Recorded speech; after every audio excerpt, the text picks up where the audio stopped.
Would I be the a-hole if I refused to babysit my ex-wife's child in an emergency? I, 30 male, have a child with my ex-wife, 30 female. We married young, had our child young, and then she cheated on me with her current husband. After the divorce, she had a child with her husband. I have never had any kind of relationship or presence in this child's life. I communicate with my ex-wife through an app called Our Family Wizard, and we see each other very infrequently. I keep things civil when I do see her or her husband for the sake of my child, but I do not pretend to be friends, and I have no respect for either of them. My ex-wife's husband was recently diagnosed with cancer. She told me this in person at a school event for our child. While telling me, she admitted they no longer had a support network and were concerned about what would happen in an emergency with their child. She asked if I would be willing to babysit in an emergency situation, since our child would be dropped off to me in the event of one anyway. I told her I would not and would appreciate it if she didn't ask me again. But ask me again she did, before I could leave. She told me I didn't understand the lack of support they have and how their child should be protected the same as ours. She said I surely wouldn't say no in an actual emergency. I told her to have something else in place for an emergency and not to rely on me, because I do not want to be left caring for her child with the man she cheated on me with. I told her she needed to let it go before our child picked up on any tension. She texted me afterward and said I needed to reconsider because they had no other options. I replied that my answer was still no, and to please use the app only going forward. My attorney said it was the right move because it's documented in case she ever tries to drop her child off with me. He has filed it away in case we ever need it in the future. This isn't about the legal aspect, though. I wonder if my refusal would make me an a-hole in an actual emergency, when according to her, nobody would babysit their child. My ex-wife is clearly very stressed, so maybe I'm not showing the compassion I should. I find it hard to have any for them after everything they did. But the child wasn't a part of it, and my lack of concern for the child might be a-hole worthy, especially in an emergency situation. Would I be the a-hole? Now for the top comments. They need to speak to the social worker at the hospital where he is receiving treatment to see what services might be available to them. That's something I might keep in mind to suggest if she brings it up in person again. If she brings it up in person, I'd suggest replying through the family app. To make it clear the answer is no. Suggest talking to a social worker via the app as well. That way it's documented that you've declined and shows there's alternate options she can explore that don't involve you. Not the a-hole. You owe her and her child with her husband nothing. They have no support system because they are a-holes. Tell her you will keep your child for as long as needed. That's how you can help them. I told her that which she didn't like very much. She said it didn't take care of her other child, which I ignored. Not the a-hole. She needs to find another option that does not include the unrelated ex-husband that she cheated on. As a doctor, I can attest that the world is full of people who bring their child with them to the hospital or ER if they have no other choice, and also when they do have another choice. If things are that bad, if the child's father is being admitted and about to die, the ER can usually find a social worker to help them figure it out. As a matter of fact, if he has cancer, he should have a caseworker. That person may have access to resources. The county where I live has an emergency nursery just for people like this, not the a-hole. Or you call the ambulance and meet them there later, after you've figured out the child care situation. My husband had to go to the hospital after being very sick for 4 days and was in very bad shape. He finally told me to call the ambulance about an hour before our 7-year-old woke up for school. He told me to stay with her, get her to school, and then come to the hospital after. Next story. Am I the a-hole for refusing to promise my future salary to my autistic brother because my parents feel I owe the family after a childhood of neglect? I was born a year and 9 months after my brother. He's now 19 and I'm 18. My mom always told me, he has no one but you and me. At 8 years old, my older brother was diagnosed with autism. My mom and dad tried to deny it for a while, taking him to doctor after doctor with the same result: autism. My dad didn't take it well. He started saying how God had cursed his family. My dad's not even that religious, and kept complaining. Because of that, I had the misfortune of being the healthy one. My mom didn't pay much attention to me. I remember times I would be sad and she'd say, "Oh, how do you think your brother feels?" And it keeps going to this day. Then for my unfortunate luck, I got a new brother when I was 7, just more pain for me. That one had epilepsy. One night my mom was changing his diapers and he had an epileptic seizure. It was 3 a.m. My mom and dad ran out of the house so fast and I remember being confused. I stayed up for a long time. At 10 a.m., my older cousin arrived to take me and my older brother to my grandparents' house. My baby brother needed to stay for 12 days in the hospital for treatment or whatever. During this time, my dad and mom and my aunt took my 2 brothers to the zoo and the amusement park and took them to a restaurant, then to my older brother's appointment. When I asked if they brought me anything, they said, "No, your brother deserves it more." Now, 10 years later, I'm being told that if I get a job, I need to give a part of my future salary to my older brother. When I said it's not my job and I want to be a writer and live in a foreign country, my mom started guilt-tripping me, saying, "It's selfish. Your brother deserves to be a part of your family." Now I feel like the most selfish person ever. I'm not saying I hate my mom or my brother. I know people went through more than I went through, but I just need to talk about it and wanted to talk to strangers, real people. Not the a-hole. Why do you need to give your future salary to your brother when your family hasn't given you the respect you need to tithe your salary in return? I believe it may be best for you to cut them off if you don't need anything from them. I think the parents are trying to set up OP to become financially responsible for her sibling so they can duck. Not the a-hole. I have autism too, though my parents didn't know that until I was 11. I have a sister who is 13 months older than me. She doesn't have autism. I noticed my parents were neglecting her. Unfortunately, that was when I was 15. The moment I noticed, I told my parents they were being unfair. Besides, doesn't your brother have a job? On the scale of normal to classic autism, extreme, I fall closer to classic autism and I can work for at least 28 hours a week. You are not your brother's keeper. Your parents wanted kids. It's their problem, not yours. I also have ASD, and I am not my siblings' keeper, nor are they mine. As I am level 1, I have accepted that the responsibility for self-care is on me, and that if I work hard, I'll probably be all right. Same, I just take it slow and steady. I also make sure to call my parents out if I ever catch them favoring me or my little sister, who has light autism, over my older sister. But that hasn't happened in years. Your brother will be part of your family, but that doesn't mean your parents get to tell you to sacrifice your life and the lives of future children for him. Just nod, go uh-huh, and leave the issue of saying no for when you have that job and no longer live with them.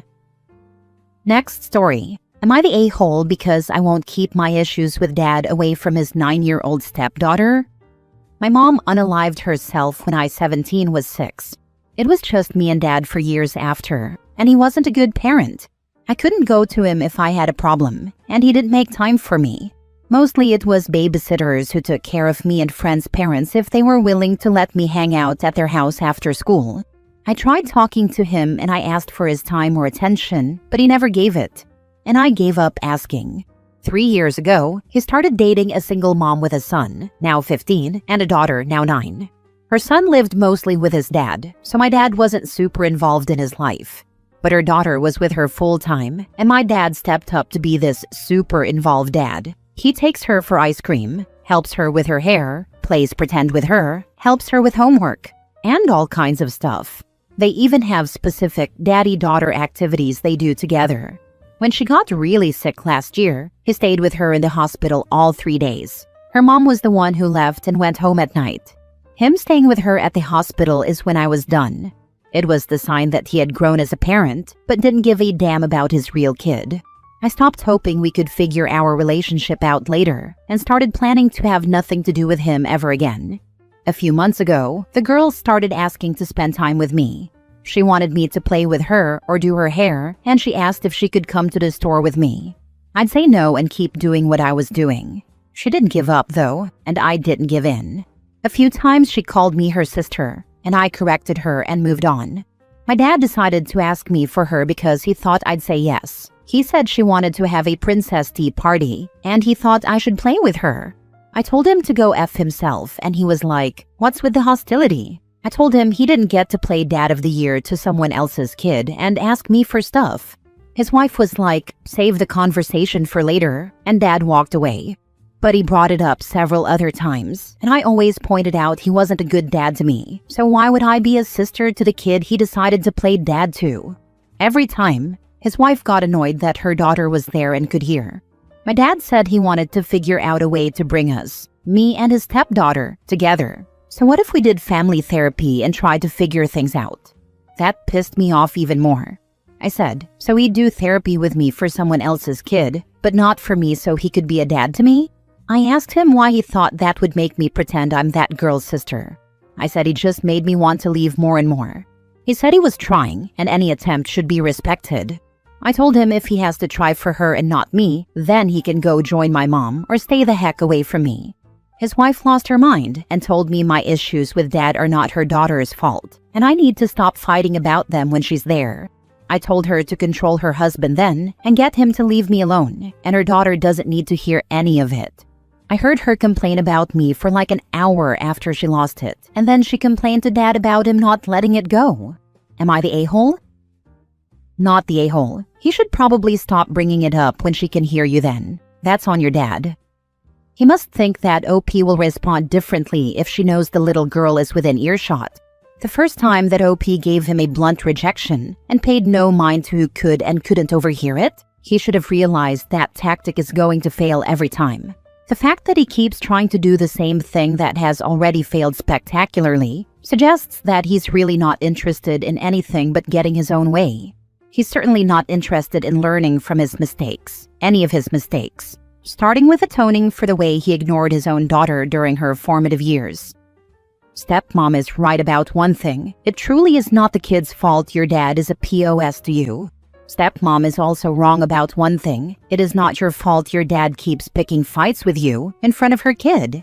Your feelings are 100% justified. He didn't care about you. It's clear that he still doesn't, as he offered therapy for you and the stepdaughter, instead of you and him. Maybe he realized he was a bad father and he tries not to make the same mistake again with the other girl, but that is basically like twisting the knife in your back.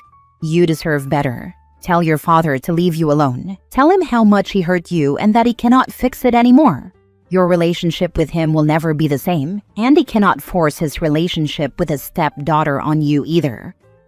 Also, prepare to leave once you are 18. Save up money, ask grandparents if you can move in with them, or try to secure a scholarship at some college far away. It's not worth your mental health to deal with him and his new family. I don't have relatives. My best friend's parents are going to let me move in with them once I'm 18, so that's my plan.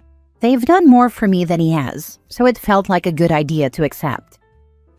Last story. Am I the a-hole for destroying my relationship with my daughter and ending my marriage? I, 41 male, have been with my wife, 41 female, for 24 years. We have 3 kids, 2 of whom are adults, 21 female and 18 male. My marriage has been a bit rocky for a few years. I have been racked with anxiety, stress, and fear, which I have let affect me and our marriage. A few weeks ago, my daughter came to me and told me that through work with her therapist, she has determined that trauma she experienced during her childhood caused by me is responsible for her failed relationships and bad behavior. I shut it down. I told her all her good qualities should be her focus.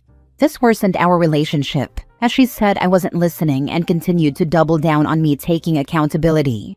I told her I certainly made mistakes, and a lot of them, but I did my best. The rift significantly worsened when she told me that wasn't good enough and that I didn't do my best, along with other comments that I took as disrespectful and hurtful, such as, "You only have an emotional connection if it benefits you." I then began to seek guidance. I spoke about the situation with multiple family members and friends, as well as my therapist.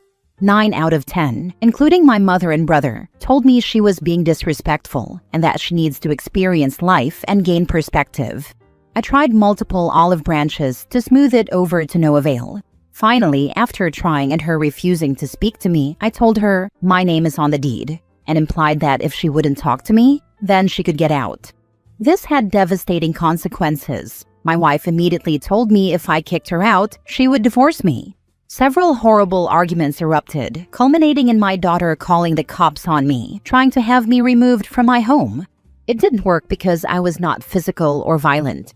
I recorded the whole fight, and while I am not innocent, my wife and daughter said some things that really hurt me. I thought, this is it. There is no coming back. My anger towards my daughter for the entire situation came to a head from her calling the cops, and I told her, "Don't talk to me like I'm your father. You are no daughter of mine." I regretted it instantly. All in one moment, I saw all of the hurt and pain this caused her. I can't stop seeing her crying because of me. I feel like my support system led me down the wrong path. Now my daughter wants nothing to do with me. My wife says divorce is non-negotiable, and I feel lost, confused, broken, and angry. My mother-in-law talked to me and helped me see the forest through the trees. But it's done, and I screwed everything up. Diving deeper, that anxiety, stress, and fear have made me insufferable and difficult, and my wife has had enough.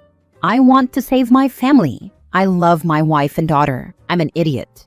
However, my mom and brother say I did and am doing the right thing.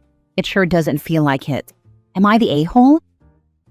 I feel like my support system led me down the wrong path. I beg you the finest pardon? You are shameless and have zero accountability. Just audacity. You're the biggest a-hole. Exactly. OP, my father was pretty emotionally abusive when I was a child. It caused lasting trauma. We have an amazing relationship now and are closer than my mom and I, because he's taken accountability for his screw-ups, has apologized, and changed his behavior. He helps more with my kids than any other grandparent and is allowed to be alone with them, which would have been inconceivable a decade ago. This was refreshing to read. On Reddit, you don't often hear the stories with happier endings like yours. Some people actually do accept accountability and improve themselves as a result. 9 out of 10 people said you are right. Was the one who said you were wrong the therapist? The best saying I ever heard about confronting parents about childhood trauma is, "Of course you don't remember X trauma thing, because it was damaging to me and just a Wednesday to you." I like to say it as, the axe forgets, but the tree remembers.